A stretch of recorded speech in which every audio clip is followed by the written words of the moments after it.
आज मी बनवली होती माझ्या आवडीची भाजी. म्हणजे मला हे असं वांगं खूप आवडतं काळ्या मसाल्यातलं, आणि मला वांगं जर असलं प्लेन तर अजिबात आवडत नाही. म्हणून आज खूप दिवसांनंतर काळ्या भाजीचा प्लॅन केला होता, म्हणजे मसाल्याच्या भाजीचा. आमच्या इथे जास्त काळी भाजी खात नाही, मसाला असतो त्यामध्ये. आणि त्याच्यासोबत मस्त ज्वारीची आणि नाचणीची मिक्स भाकरी केली होती, आणि भाकरी मस्त टम्म फुगली होती. ह्या भाकरी छान फुगतात बाजरीच्या भाकरींपेक्षा, आणि करायला पण सोप्या असतात. ज्वारी बाजरी मिक्स एकत्र, ज्वारी आणि नाचणी एकत्र करून दळलं आणि त्याच्या भाकरी बनवल्या का त्या हेल्थसाठी पण छान असतात आणि भाकरी पण छान जमतात.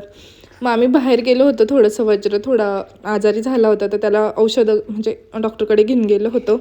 मग येता येता मस्त ज्यूस घेतला, आणि तसंच माझं थोडंसं काम पण होतं. म्हणजे माझं काम होतं पण यांचं काम केलं. मस्त बॉल वगैरे घेतले आणि गंगेवरती गेलो आम्ही. पण माझं काही काम झालं नाही शॉपिंगचं, फक्त यांचंच काम झालं, आणि असा आमचा दिवस संपला.